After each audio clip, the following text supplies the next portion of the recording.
Welcome to Working Title 0.8.0. It's finally here, the big three. Talking VNav, FADEC, and the Flight Plan Manager.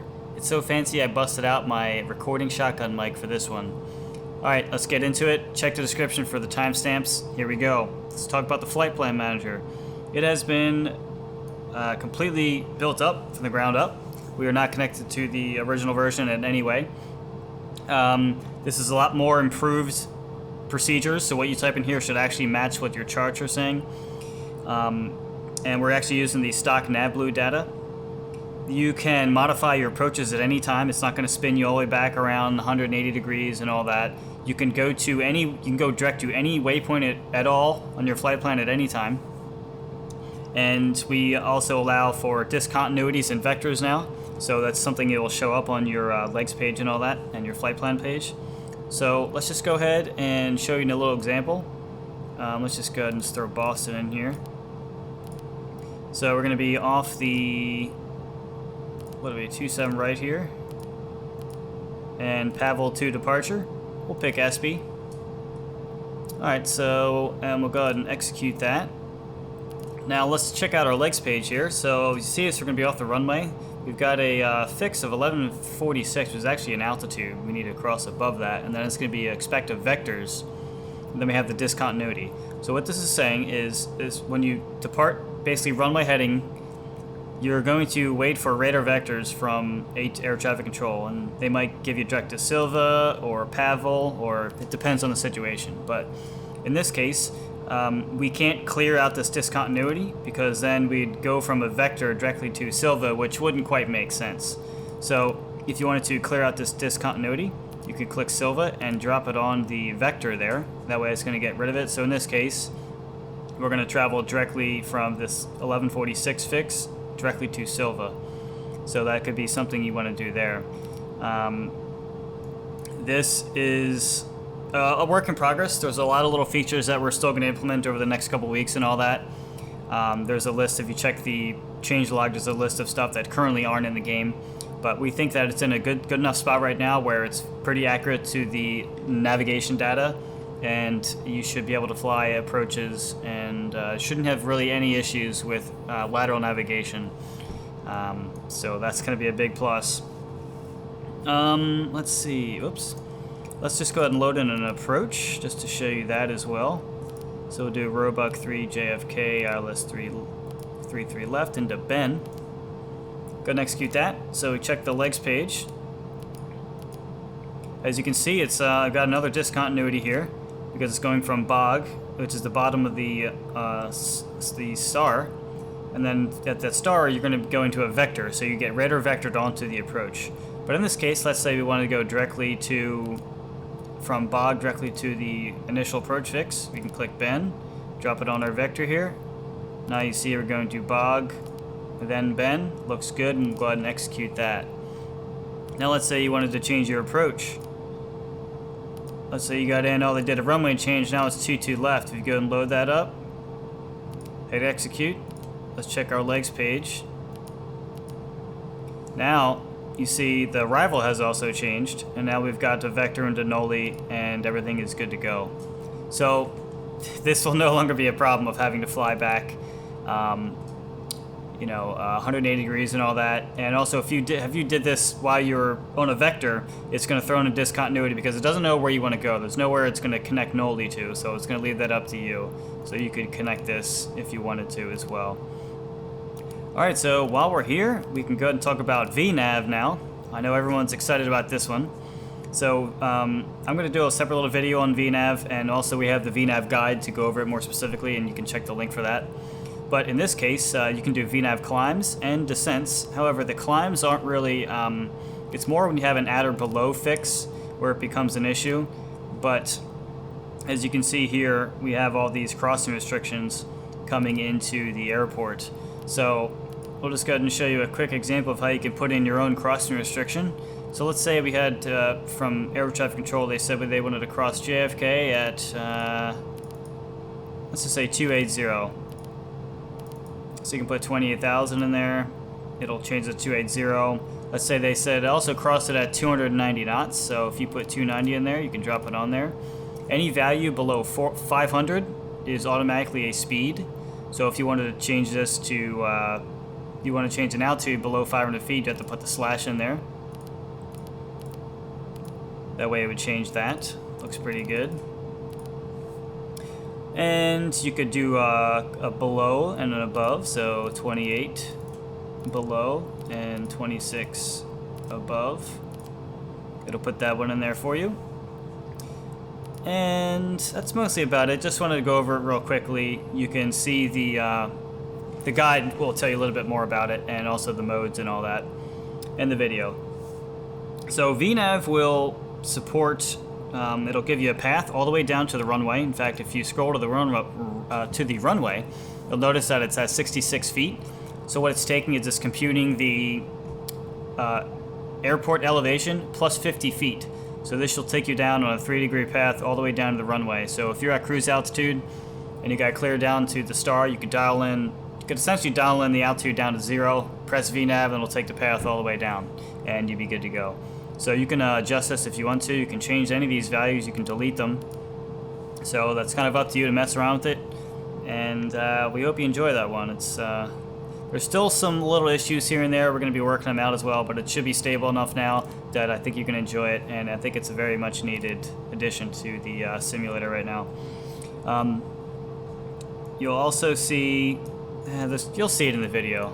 I'll make the second video and I'll link to that one. So let's see what else I want to talk about. Oh yeah, I guess with the flight plan manager as well, it also supports RNAV approaches. Right now, pretty much everything is going to be an LPV, as in you're gonna have a it's going to be a precision approach, because right now we can't really detect what kind of if there's an LNAV, VNAV, an LPV, or just an LNAV for an RNAV approach. We can't quite detect that right now, so you're kind of going to be spoiled, and you'll be able to fly an LPV pretty much any runway anywhere in the world. As long as you put in the crossing restrictions down there, you should be okay. And you'll see a couple of the icons up here for the terminal area, or LPV terminal. When you get within 30 miles of the airport, the sensitivity for the needle will get better. And then you'll also see a change to approach, which means that the needle gets even more sensitive. And then the same applies for the deviation, the vertical deviation as well. Let's see, we have the FMA has been changed to the correct layout and format. You'll see more of that. Most of this is kind of self-explanatory, except for the VNav stuff, but you'll see that in the other video as well. And let's see, we can go to FADEC next. So now FADEC, as you can see with these indications right here. So when we're on the ground, if I were to spool up the throttles, it's going to go into green, which means that the mode has been selected. And you'll notice you'll have to play around with it, but you'll hear little clicks with the throttle. In fact, I'll spool it up right now, and you can hear some of the sounds as well. You'll see it click into the climb position, and then there's the takeoff position. So if you just move your throttle back and forth, it'll click into the necessary spot, and then once you get out of the climb area, the cruise acts as normal. It's pretty intuitive. You'll figure it out. And I hope you enjoy that one. It's pretty self-explanatory on that one. There's a few bugs that we fixed in the FMC. The reserve fuel can now be changed. Let's see, is that perf fuel management? You can now change that fuel and it'll update it, and everything should be good. We did some formatting on the flight plan page with the it'll now show the approaches in there. So it's showing they're going to be going direct to Noli, and then via Noli, you're going to be shooting the ILS 22 left to runway 22 left. So that's more accurate now. And then also in the approach page, you can now enter 0 in there. It's not going to bug out on you.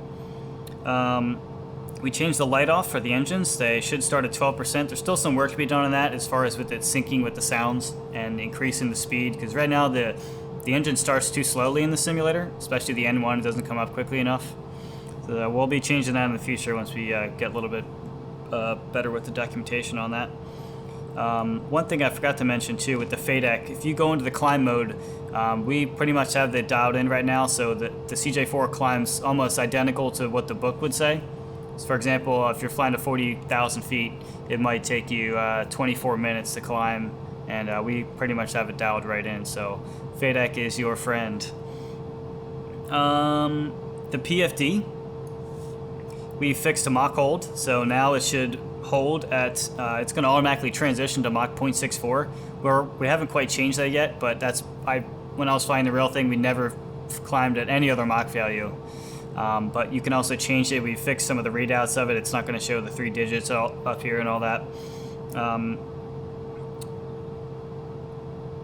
Let's see. We added the minimums function. So to turn on baro minimums, you can go ahead and go to the refs menu and use the outer knob, scroll down to baro, and now you can... Minimums. Well, there you go. There's the call out. So now you can spin your minimums up and down.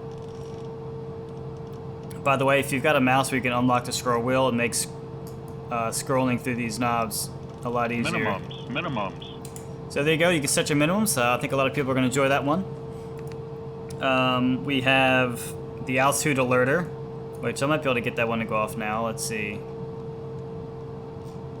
Maybe not, but once you get within 1,000 feet of your altitude, either climbing or descending, you'll hear the altitude alerter. And that will, well, maybe it's time to level off. So another little nice feature there. The waypoints, so the distance and the waypoint name will flash, as well as the icon or the waypoint on the map will flash when you get within 5 seconds of the turn. And also with, the course needles, they will snap nice and easy now. Actually, I'll show you an example of that. Just go ahead and change our runway. You can see the needle is nice and smooth in a transition now, so that's really nice to have. And we fixed an issue where this knob up here would also control the MFD, so that's been kind of deselected.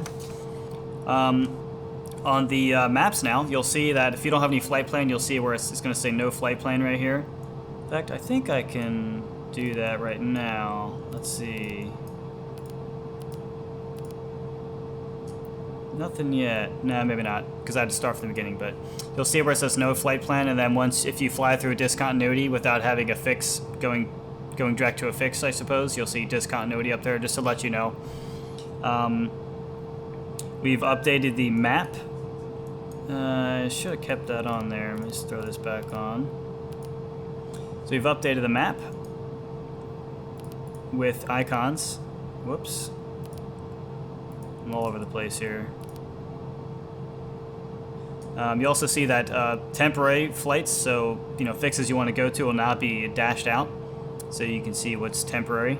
So this looks fine. We'll go ahead and execute that.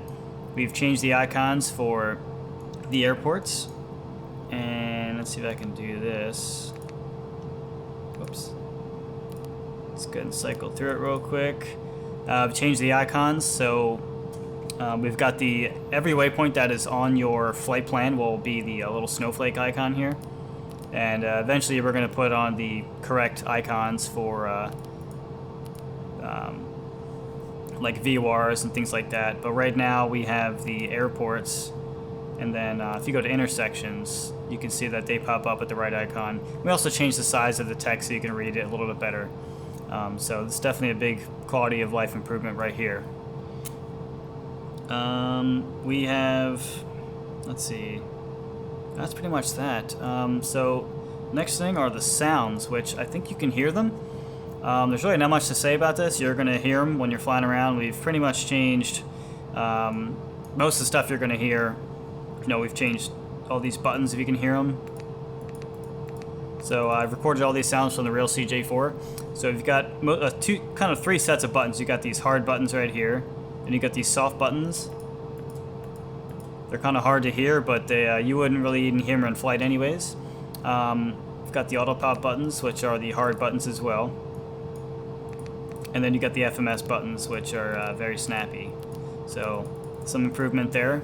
We've also got the engine sounds, interior, exterior, start, stop, you name it. The cockpit wind sound, we've got rain sound, which is a lot more immersive.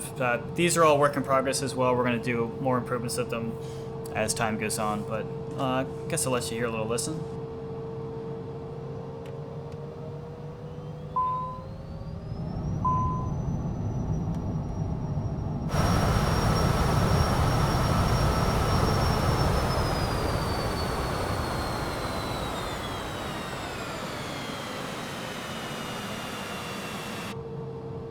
We also have changed the aural alarms. You notice that one there. We have audio for the autopilot disconnect. I can show you that one here. Autopilot. We have the minimums call out. You heard the caution warning. They kind of do the same thing. The landing gear. Landing gear. Landing gear. Landing gear. We have the pull-up, overspeed beeper, the sink rate, don't sink, some things like that. So we're going to add more stuff over time, but I think you're going to enjoy this one a lot. There's some new camera presets like the PAX and the lavatory. Actually, I'm not even sure where they're at. I don't really use them too much, but it's on the... they're in there somewhere, but you'll have to find them. So there's still a few issues right now.